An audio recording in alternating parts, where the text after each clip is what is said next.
Assalamualaikum warahmatullahi wabarakatuh. Para siswa, jumpa lagi dengan Master Arya.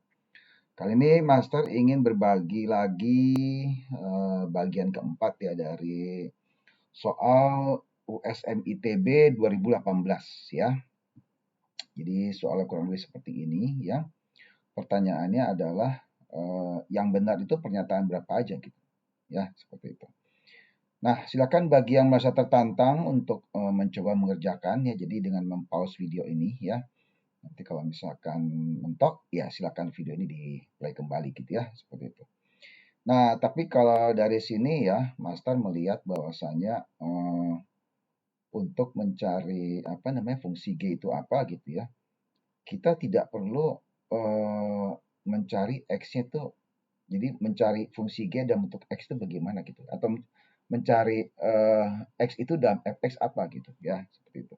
Nanti substitusikan ke G-nya gitu ya. Tapi kalau kita lihat di sini itu antara fungsi f dan fungsi g itu memiliki suku yang sama, yaitu mengandung suku yang sama, yaitu x pangkat 3 gitu, ya. Jadi dengan demikian di sini ya, strategi master adalah dengan mengumpamakan gitu ya, mengumpamakan fx itu sebagai m gitu, ya. Kemudian dari situ kita tentukan x pangkat 3-nya apa, yaitu 5/2 setengah m, ya. Nah, x pangkat 3 ini kemudian kita substitusikan ke g gitu, ya. Kan berarti kan kalau kita substitusikan fx itu adalah m, jadi gm sama dengan gitu ya. Kemudian x pangkat 3 kita substitusikan ke fungsi g gitu. Fungsi komposisi gfx itu ya. Maka nanti kita akan dapatkan nanti gm itu adalah 17 min 3m ya, dibagi 14 min 4m gitu.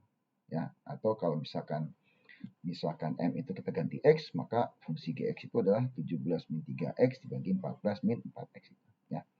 Ya, kalau sudah menemukan fungsi gx jadi gampang semuanya. Ya, tinggal masukkan g setengah berapa gitu ya. Nanti dengan teknik aritmetikanya atas bawah kita kali 2, kita akan dapatkan g setengahnya 3 itu per 24 gitu ya. Gitu. Kemudian untuk g sepertiganya gantian ya. Jadi atas bawah kita kali 3 gitu aritmetikanya supaya lebih gampang hitung-hitungnya. Nah, kemudian dapat g setengah, dapat g sepertiga ya tinggal kita kalikan aja gitu. Ya. Kita kalikan saja ya. Apa namanya? Nanti untuk yang G setengah kali G sepertiga itu kita dapatkan bahwasanya apa namanya G setengah kali G sepertiga itu adalah 3/19 ya. Jadi dengan demikian kalau kita lihat di sini yang benar tuh pernyataan pertama gitu ya. Oke. Nah, kemudian kita lihat pernyataan kedua ya, ketika dikalikan dibagi ya. Kita dibagi gitu ya. Hasilnya 58/576 gitu. Jadi yang pernyataan di soal ini salah gitu ya. Maka dengan demikian satu benar, dua salah gitu. Ya, jadi nggak mungkin jawabannya A gitu ya. Dan nggak mungkin juga jawabannya adalah yang mengandung 2 kemudian tidak mengandung 1 gitu ya. Jadi kemungkinan yang benar itu adalah yang depannya 1 gitu. Yang jawaban depannya 1 gitu ya. Nah, kemudian yang E pasti salah gitu ya. Yang E pasti salah karena ada mengandung 2 gitu ya.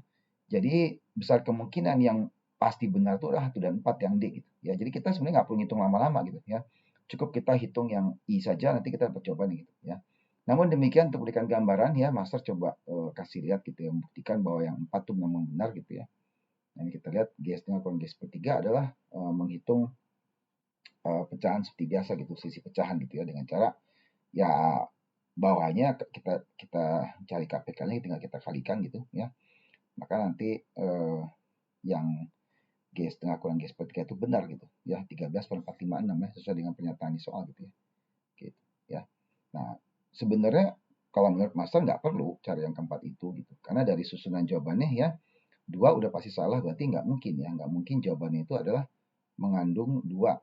Ya. Kemudian C itu salah kenapa? Dia nggak mengandung 1 gitu. Ya. Gitu. Jadi jawabannya yang benar tuh antara A, D sama E. Sementara E itu kan mengandung 2 ya. Ya, kalau mengandung 2 ya salah gitu ya. Jadi satu jawaban yang pasti benar adalah 1 dan 4 gitu. Ya, jadi sebenarnya kita cukup mencari jawabannya yang I-nya aja gitu. Ya, gitu, atau pernyataan 1 aja gitu ya, gitu. Oke, Master pikir cukup sampai di sini ya. Tetap semangat ya. Kita jumpa pada kesempatan pembahasan soal HTS berikutnya. Assalamualaikum warahmatullahi wabarakatuh.